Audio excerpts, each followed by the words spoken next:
E aí, turminha, tudo bem? Eu sou o professor Anderson Moreira, estou aqui mais uma vez para falar de muita biologia para facilitar o seu ingresso no Enem e nos demais vestibulares. Vamos comigo?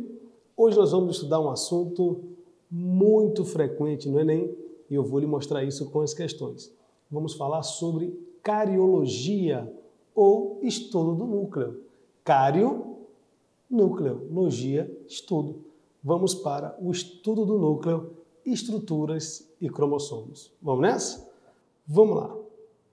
Bom, o que você está vendo aí? Você está vendo um núcleo celular.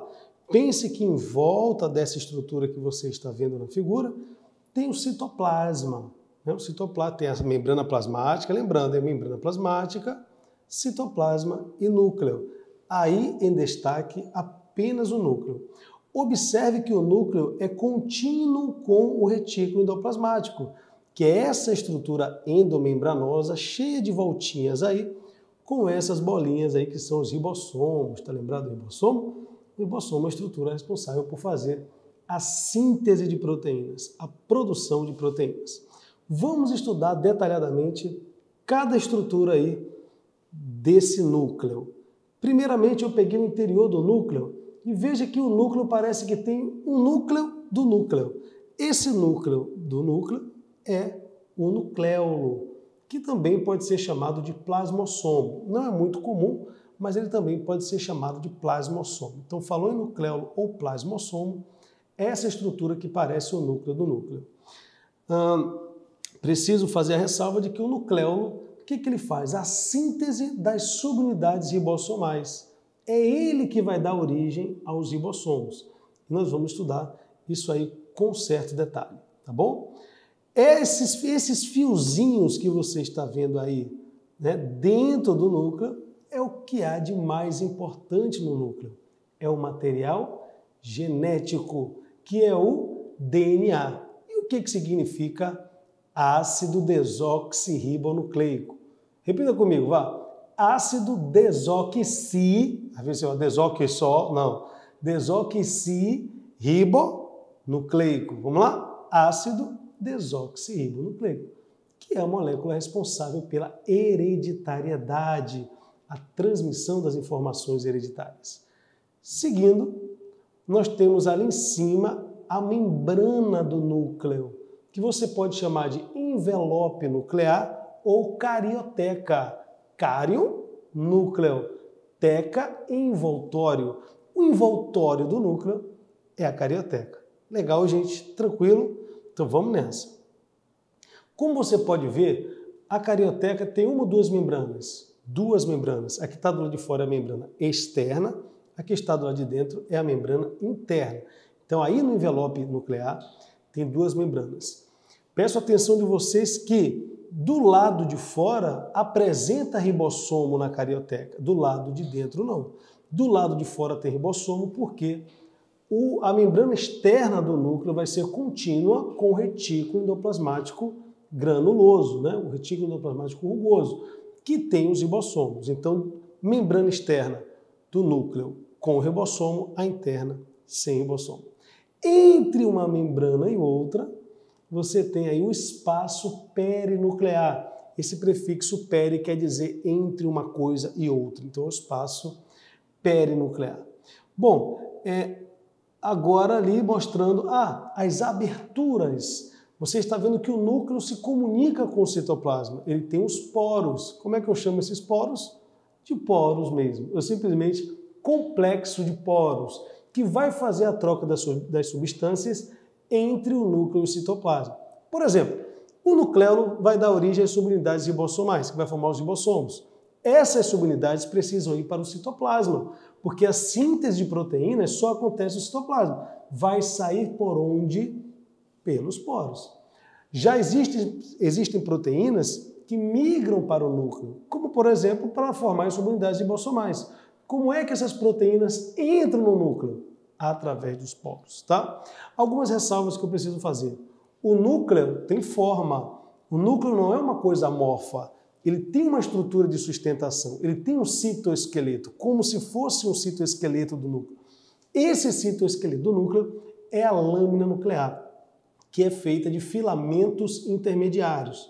Lembre-se aí dos filamentos do citoesqueleto, são de 3 tipos, em ordem crescente: os microfilamentos, os filamentos intermediários e os microtúbulos. No caso da lâmina nuclear, que dá suporte ao núcleo, é filamento intermediário. Beleza?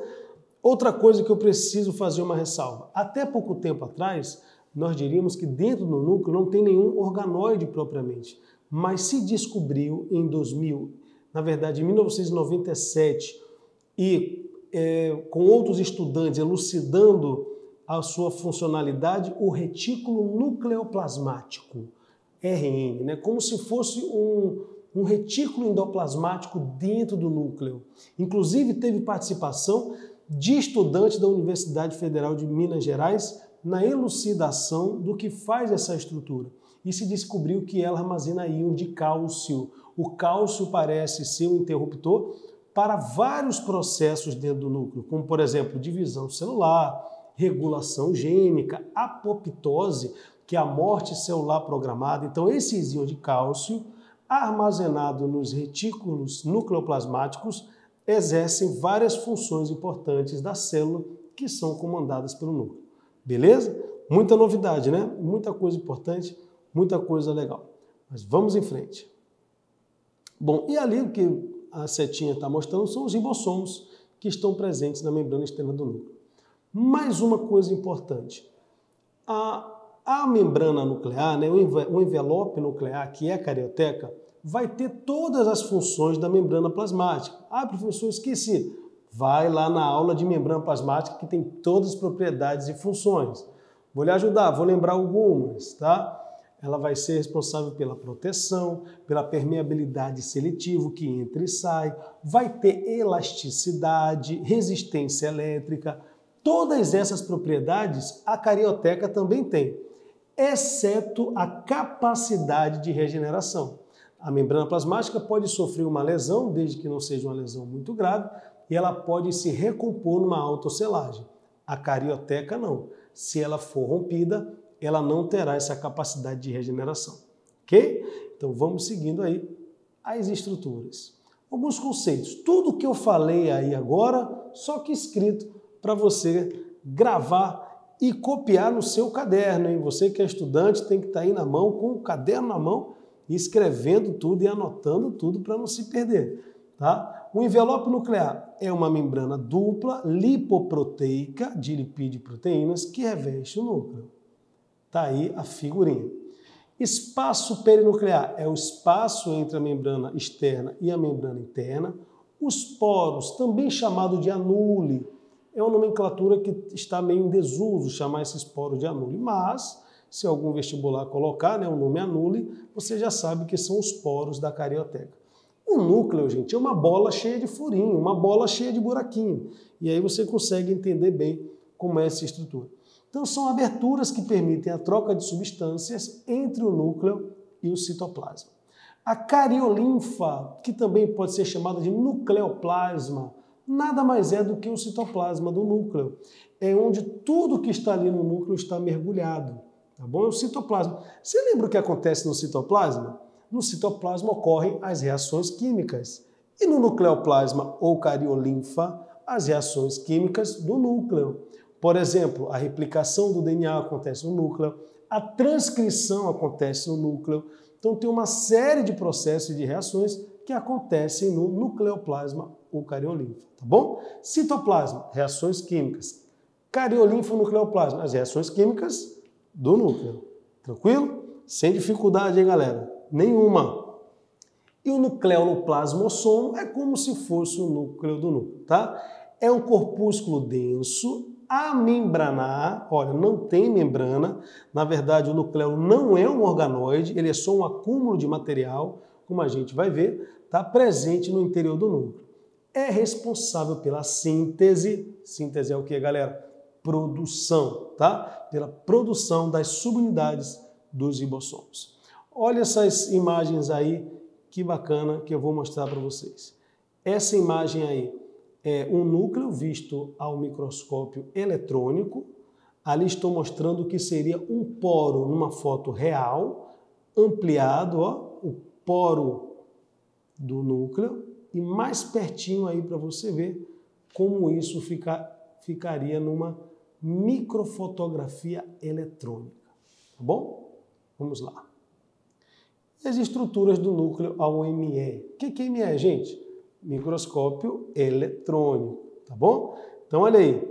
Aí está a carioteca, ali os poros na foto. Aí é a cariolinfa ou nucleoplasma, que é um coloide, né? Uma substância onde as coisas estão misturadas ali, água, sais minerais, proteínas, vitaminas, tudo aquilo ali está na cariolinfa ou nucleoplasma. E essa parte mais pintadinha aí nada mais é do que a cromatina, né? O DNA, o material genético. Beleza? Aí estão fotos reais, hein, gente? Aí é foto real de estruturas do núcleo. Vamos nessa. O que é o nucleolo? Vamos aprofundar um pouco o nosso conhecimento em nucleolo? Vamos lá. O nucleolo é o local de síntese das subunidades ribossomais. Então, o que tem ali?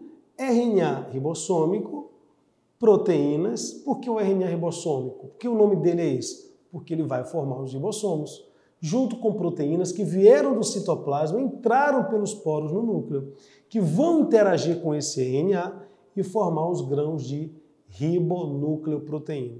Ah, professor, lá vem você com esse nome aí, ribonucleoproteína. Não tem erro nenhum, gente. RNA é ácido ribonucleico. Ribonúcleo por quê? Está dentro do núcleo. Proteína porque se juntou com as proteínas que vieram do citoplasma. Então formou grão de ribonucleoproteína. Qual o problema? Problema nenhum. Certo? E aí vai dar origem às subunidades dos ribossomos que no citoplasma vão se juntar e formar os ribossomos, tá? Então, o nucleolo origina-se a partir dos cromossomos SAT, vou mostrar ele para você, numa região conhecida como região organizadora do nucleolo. Dá uma olhadinha nessa figurinha. Esse é um cromossomo que tem essas bolinhas em cima aí. Essas bolinhas em cima a gente chama de zona SAT ou satélite, porque são cromossomos que apresentam duas constrições. Além daquela ali no meio, olha ali, ó, tem essa em cima, né, que é a satélite ou zona SAT, tem essa segunda constrição além do centrômero, que está sendo demonstrada aí na setinha. Essa aí é a constrição secundária. Essa constrição secundária é chamada de ROM, região organizadora do nucleolo. E esse cromossomo, por ter essa constrição secundária, recebe o nome de cromossomo SAT. Então vamos entender aqui, ó. Ali, naquela região chamada de ROM, existe a sequência no DNA, que quando as sequências são repetidas, em biologia a gente chama de sequências em tandem, são sequências repetidas. É como se ali estivesse dizendo várias vezes RNA ribossômico, RNA ribossômico, RNA ribossômico, RNA ribossômico. Quando a enzima passa por ali para fazer a leitura do DNA, né, fazer a transcrição, ela faz várias moléculas de RNA ribossômico. Então, como fica muito RNA ribossômico concentrado, a gente consegue ver isso de maneira bem definida ao microscópio. Então, ali é uma região organizadora do nucleolo. Tá? É a constrição secundária no cromossomo SAT, produzindo várias moléculas de RNA ribossômico, que vai dar origem às subunidades ribossomais. Beleza, pessoal? Pode existir, inclusive, na célula, mais de um cromossomo responsável por fazer os ribossomos. Então, você pode encontrar mais de uma região organizadora do nucleolo. Tudo bem? Tranquilo, gente? Mais uma informação interessante. É comum associarem o magnésio, o íon de magnésio, à síntese de proteínas. Fala assim, o íon de magnésio ele participa da produção de proteínas. Claro, porque as subunidades dos ribossomos se juntam na presença dos íons de magnésio. E o que faz o ribossomo? A produção de proteína, a síntese de proteína. Então, atenção para essa informação que eu vou dar. Olha só uma proposição da Federal que resume basicamente tudo que eu expliquei nesse slide. Eu vou dizer o seguinte, as subunidades ribossomais são produzidas dentro do núcleo, mais especificamente no nucleolo, mas se unem apenas no citoplasma, na presença de um RNA mensageiro. Verdadeiro? verdadeiro. O RNA mensageiro, como o nome já diz, traz a mensagem do DNA, e aí quando está no citoplasma, o ribossomo lê, a subunidade menor então encontra o início da tradução, né, que é a senha de proteína, e a subunidade maior vem. Então, ó, mais uma vez, os ribossomos são produzidos, né, as subunidades ribossomais são produzidas no núcleo, mais especificamente no nucleolo, mas se unem apenas no citoplasma na presença de um RNA mensageiro. Legal? Perfeito, né? Então, segue. Algumas notas importantes. Esse pedacinho pode parecer que vai ficar um pouco confuso, mas eu vou tentar fazer o máximo aí para não confundir, tá bom? Quando você aí, que você meu colega, você que vai fazer biologia, ou que vai para a área de saúde, vai fazer aí medicina, ou você vai fazer a enfermagem, né? Qualquer área da saúde, você vai trabalhar com tecidos corados, né? A gente tem técnicas para corar esses tecidos. E é um corante muito famoso, chamado de corante HE. Né? As lâminas são coradas, os tecidos são corados com HE. O que é HE? Um corante chamado de hematoxilina e eosina, porque essas duas substâncias têm propriedades diferentes. Então, a coloração é com HE, esse corante. Como é que ele funciona? Ó, os corantes mais comumente usados em histologia, o que é histologia? Estudo dos tecidos. Histo, tecido, logia, estudo. São a hematoxilina e a eosina. Aí fica assim, ó, HE. A hematoxilina é um corante básico. Como ele é básico, ele tem afinidade por componentes ácidos. Então, olha ali, ó, é um corante básico que cora preferencialmente os componentes ácidos da célula, DNA e RNA, com a cor arroxeada. Veja que eu tentei colocar aí até a mesma cor para não confundir. Pois estes componentes são basófilos. Então esse negócio de basófilo e acidófilo às vezes confunde um pouco. Como a hematoxilina é básica, ela é acidófila. E o que é corado por ela é basófilo. Confundiu? Não, né? Espero que não. E a eosina é o contrário. A eosina é um corante ácido que cora os componentes básicos. Logo, a eosina é basófila, porque ela é ácida. E os componentes que ela cora são acidófilos. Filia quer dizer afinidade. Então, olha aí, ó. Ela cora os componentes básicos da célula com a tonalidade rósea. Como a maioria dos componentes citoplasmáticos possui pH básico acima de 7, né, pessoal? O citoplasma é aproximadamente 7,2 o pH. As regiões do citoplasma se coram de rosa. Estes elementos são chamados acidófilos. Então vamos lá. Olha o nome: DNA, ácido nucleico, RNA, ácido ribonucleico. São ácidos. Vão ser corados, então, pela hematoxilina, que é acidófila. Já os componentes do citoplasma, que estão no pH acima de 7, vamos lembrar rapidamente a escala de pH? É uma escala que vai de 0 a 14. 7 é neutro, abaixo de 7 é ácido, acima de 7 é alcalino ou básico. Então, o citoplasma é ligeiramente alcalino. Então, quem vai corar? A eosina, que é um corante ácido e vai ter afinidade pelas estruturas básicas. Beleza? Sempre o contrário. O básico corando o ácido e o ácido corando o básico. Tranquilo? Beleza? Sem confusão? Então, vamos embora. Visualização dos cromossomos. Eu falei isso para a gente entender como é que esses cromossomos são corados. Na divisão celular, na fase da metáfase, ó, meta, meio, na fase do meio, os cromossomos atingem o seu mais alto grau de espiralização. Eles estarão bem condensados, bem compactados, bem grossos. E tem uma droga chamada de colchicina capaz de bloquear a divisão celular. Então ela para a divisão celular. E até uma característica interessante, porque vocês saberiam me dizer alguma doença na qual a proliferação celular é o problema? O câncer. A colchicina, por exemplo, é um quimioterápico.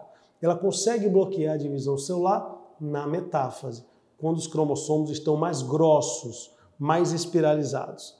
Então ali você joga um corante, né? O corante, na verdade, né? O cromossomo ele é basófilo, e ele é corado pela hematoxilina, que é acidófila. É um corante básico que consegue corar o DNA. E aí o cromossomo é visto assim, ó, coradinho, tá? Com essa coloração meio roxa que vocês estão vendo aí, tá? Agora uma observação. Se tiver dois corpos densos dentro do núcleo, como é que eu vou saber se é o nucleolo ou se é, por exemplo, um aglomerado de DNA? Tem como saber? Tem, né? Porque o falso nucleolo ou cariossomo, que pode parecer o nucleolo, é um corpo globoso, só que ele é rico em DNA, em cromatina. É importante não confundi-lo com o nucleolo, porque o nucleolo vai ter subunidades ribossomais lá dentro. Mas se for um corpo de DNA, né, um cariossomo, né, um corpo de DNA, não vai ter subunidades ribossomais lá dentro. Tá bom? Essa já foi uma questão de segunda etapa da Unicamp, perguntando como a gente diferenciaria um falso nucleolo do nucleolo verdadeiro. O falso nucleolo é feito de DNA, o verdadeiro RNA. No falso, não tem subunidades ribossomais lá dentro. No verdadeiro, tem. Tranquilo, gente? Beleza? Então vamos nessa. E agora, a parte que mais importa, inclusive o momento que a gente vai resolver uma questão do Enem, resultado desse conhecimento. Esse prato de miojo que você está vendo aí, né, parecendo um prato de miojo, nada mais é do que fios de DNA. O núcleo está repleto de DNA. Então, se a gente for olhar cada fiozinho desse aí e ampliar ele, você vai ver que tem várias bolinhas enrolando esse DNA. Ó, só para você ter uma ideia de como isso é interessante, tá? Dentro de um núcleo, nós temos ali 46 cromossomos, certo? Se a gente fosse amarrando um cromossomo no outro, nós teríamos ali de DNA 2 metros de DNA. Então, olha que loucura. 2 metros de uma estrutura que você não vê, que é o DNA. Como assim, professor? É porque é tão fino como um fio de cabelo, né, que você não consegue ver aquele DNA, mas ele está todo enroladinho ali dentro do núcleo. E mais, olha que coisa interessante, quando a célula vai se dividir, aquilo se torna quase 4 metros de DNA dentro do núcleo de uma célula, que é uma coisa que você não consegue ver. Como isso é possível? Por causa dessas proteínas que estão aí. Na verdade, o material genético é feito de DNA e proteínas. Essas proteínas são as histonas, as proteínas responsáveis por enrolar o DNA. Nós vamos falar dela com um pouco mais de detalhes já já. Bom, então pegando esse DNA, quando a célula não está se dividindo, eu digo que esse material genético está na intérfase, né? A célula está na intérfase. E o material genético eu chamo ele de cromatina. Cada cromatina tem uma molécula de DNA, certo? Então aí você está vendo a região menos espiralizada, que é a eucromatina, tá? Que é a parte ativa do DNA, é a parte que vai sintetizar proteínas, e ali o outro pedaço é o pedaço que eu chamo de heterocromatina, é a região inativa, é uma parte do DNA que está mais embolada ali, mais espiralizada. Para você entender, se eu vou abrir o DNA, eu preciso que a superfície dele esteja exposta às enzimas que vão abrir esse DNA. Naquela região de heterocromatina, ali o DNA está escondido. As enzimas não conseguem abrir esse DNA. Mas ali naquela parte de eucromatina, o DNA já está menos compactado. Então as enzimas conseguem chegar ali e abrir aquele DNA. Tá bom? Então grave isso aí. Eucromatina ativa na síntese de RNA e proteínas, heterocromatina inativa. O Enem já perguntou isso pra gente, então pode perguntar de novo. Vamos ficar atento, tá? Quando a célula vai se dividir, aí o que eu falei para vocês que era 2 metros de DNA se tornam 4 metros de DNA. Só para você ter uma ideia, o DNA de uma única pessoa, se eu pegar o seu DNA todo aí, dá para dar volta no planeta mais de 250 vezes, né? O DNA de um único ser humano. Então imagine que você tem ali dentro daquela célula 4 metros de DNA e na divisão celular precisa separar, jogar 46 filamentos para um lado, 46 filamentos para o outro. Como é que vai fazer isso? Então a célula inteligentemente, pense assim, ó, como se fosse um prato de macarrão, e a célula vai transformar em sopinha de letrinha. Então ela compacta ainda mais esse DNA, formando essa estrutura que você está vendo aí, que são os cromossomos, beleza? Então na divisão eu já passo a chamar de cromossomo, tá? Então esse cromossomo vai ter aí as cromátides irmãs, essa região central que é o centrômero, é o meio do cromossomo, tá? E aqui uma imagem real. Então, recapitulando, quando a célula não está se dividindo, ela está na intérfase, tá? Eu divido esse material genético em heterocromatina e em eucromatina. Eucromatina ativa, heterocromatina inativa. A célula entrou em divisão, ela dobra o material genético, mas compacta ele mais ainda em cromossomos. E aí eu tenho regiões diferenciadas, como a constrição primária, que é o centrômero, as cromátides irmãs, que é cada braço. Aí no cromossomo eu tenho, na verdade, duas cadeias de DNA, né, duas moléculas de DNA, e aí eu já passo a chamar de cromossomo, tá bom? E ali uma foto real de microscopia eletrônica de um cromossomo. Para encerrar essa aula com chave de ouro, vamos ver como é que a prova do Enem cobra isso pra gente. Vamos lá? Bio no Enem. O nível metabólico de uma célula pode ser determinado pela taxa de síntese de RNAs e proteínas, processo dependente de energia. Essa diferença na taxa de síntese de biomoléculas é refletida na abundância e características morfológicas dos componentes celulares. Em uma empresa de produção de hormônios proteicos, a partir do cultivo de células animais, um pesquisador deseja selecionar uma linhagem com metabolismo de síntese mais elevado, dentre as 5 esquematizadas na figura. E aí ele deu pra gente aí, ó, 5 modelos de célula e ele quer escolher uma, né? Qual linhagem deve ser escolhida pelo pesquisador? Olha ali em cima. Ele quer uma linhagem com o metabolismo, né? O metabolismo de síntese mais elevado. Ora, então tem que ser uma célula ativa. Essa célula vai ter que ter muita eucromatina ou heterocromatina?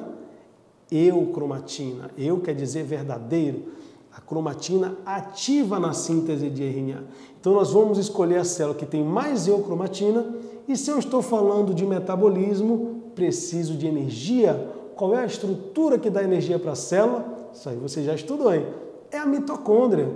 Então eu vou escolher a célula que tem mais eucromatina e que tem mais mitocôndria. Para isso ele me deu uma legenda. Essa parte branquinha que você está vendo aí na figura é a eucromatina. A escurinha é heterocromatina, inativa, não quero essa. E ele botou ali o desenho da mitocôndria. Qual desses núcleos tem mais eucromatina? A parte mais branquinha, olha aí. 1, 2, 3 ou 4? O 4. Quantas mitocôndrias tem ali no 4? 4 mitocôndrias. Um número grande também de mitocôndrias. Então, qual é a célula que tem o maior, né, metabolismo de síntese? A célula número 4. Letra D de dado. E aí, foi difícil? Acertou? Ah, não vai dizer que é uma questão dessa, né? Fácil. Bastava olhar qual é que tem mais eucromatina, mais mitocôndria, marcar e correr para o abraço. Beleza? Continuamos o nosso estudo sobre cromossomos e muito mais aí nas próximas aulas. Muito obrigado pela sua atenção, continua a não ingressar e até a próxima aula.